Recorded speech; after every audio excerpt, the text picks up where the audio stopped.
In an illegal robot competition, this black robot seemed to be losing, but it grabbed the opponent's hand, transformed another hand into a saw, and chopped the pink robot into pieces. While everyone around gave up on it, Hiro Hamada stepped forward to challenge. When they saw the small robot in his hand, the crowd laughed and the match began, and the saw cut the magnet robot into pieces. Hiro wanted a rematch, but the fat guy arrogantly refused. Seeing that he bet a large sum of money, they thought he was just a foolish kid. He didn't hesitate to bet all the money he earned that day. It was then that Hiro truly the robot immediately changed from friendly to demonic, swiftly avoiding all attacks, and then started to dismantle the opponent from its head to its feet. The fat guy lost face and grabbed the robot, intending to attack Hiro. At that moment, Hiro's older brother arrived on his motorcycle but accidentally collided with the police at the end of the alley. Aunt Cass rushed over to bail them out, fearing that Hiro's talent would be wasted. Tadashi took his younger brother to the technology research lab at the San Fransokyo Institute. He thought it would be boring, but it surprised him. There were all kinds of amazing inventions like frictionless bicycles and polarized plasma. Hiro also met and made friends with Tadashi's friends,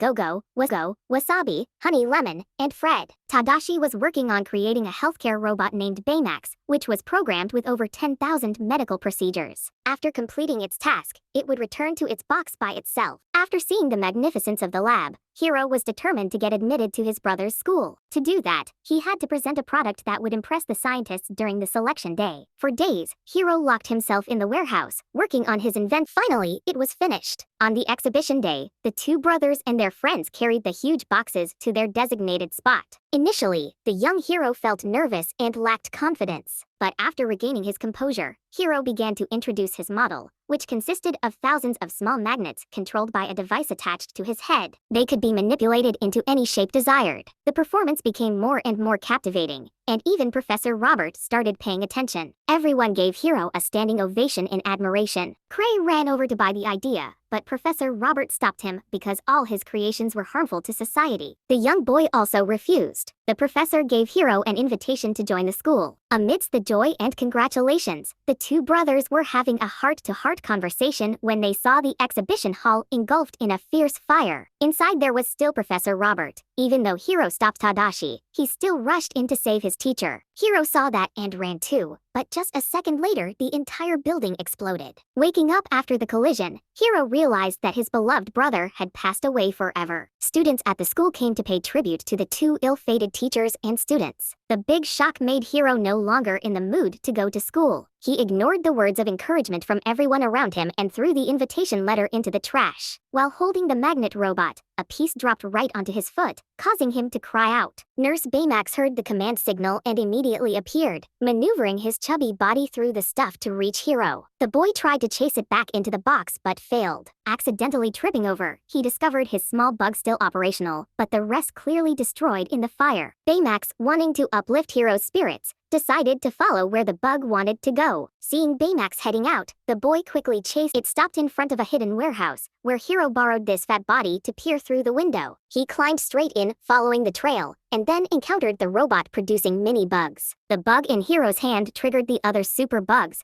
prompting him to quickly pull Baymax away from the warehouse. The two of them couldn't kick open the locked door, so they ran and escaped into every nook and cranny they could find. Unable to escape even through the sewage pipe, they ran up the stairs toward the old passage to escape through a window. The boy immediately ran to report to the nearby police, but they didn't fully believe him. Meanwhile, Nurse Baymax naively put tape on the punctured area. Because it was about to run out of battery, Hiro had to help him go home first. As soon as he stepped into the box, the robot's body gradually swelled again. After knowing Tadashi has passed away, the smart Baymax downloads the data himself to comfort Hiro's pain of losing a loved one. The boy remembers the fire and the recent event, and realizes that it is very possible that Cray was the culprit for the incident. The thing is, the fire was not an accident. It was intentionally caused. Right at night, Hiro took Baymax down to the warehouse to upgrade and renovate, because he knew that defeating that bad guy would help the boy feel excited. So Baymax enthusiastically followed suit. The boy installed data to know how to fight, designed a sturdy armor for Baymax, and when finished, attached a programming tag to Baymax's body. The nurse became a completely new version, able to punch and kick like a fighting robot.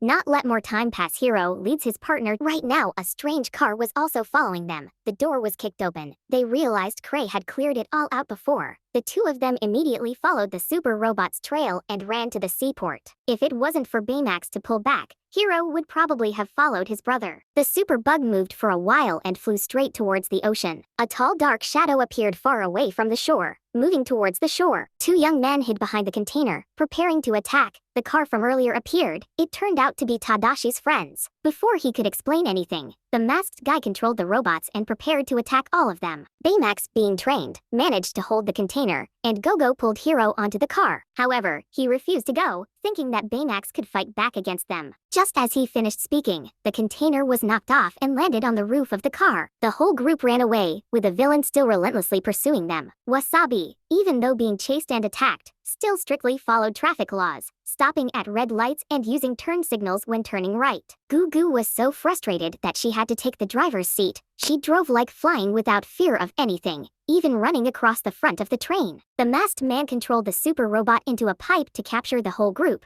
Gugu ignored and crashed straight through and passing. The entire car fell straight into the sea. The masked man saw that and left. Baymax took off all his armor and continued to use his inflated body to save the whole group ashore. Fred led everyone to his mansion, and until now his friends realized the wealth of this young man who looked like a beggar. Hiro sketched the symbol he saw on the masked person, and Fred suggested the theory that Cray was the masked person. Baymax, while encountering bad people, also scanned his blood type. To find out exactly who was behind, Hiro came up with the idea of upgrading Baymax to be able to scan the whole city. And at the same time, he would also upgrade the whole group into 5 superheroes fighting for Tadashi and peace. Everyone started experimenting with modern technological weapons. The main goal was to get that mask. Baymax was installed in the Iron Man armor that could shoot missiles and fly at super speed. He took Hiro around because he saw the hero's spirit increase thanks to that. They landed on a Baymax hot air balloon and started scanning all the people of the city and found the masked guy who was hiding on an isolated island. The whole group flew together and slowly broke into the area.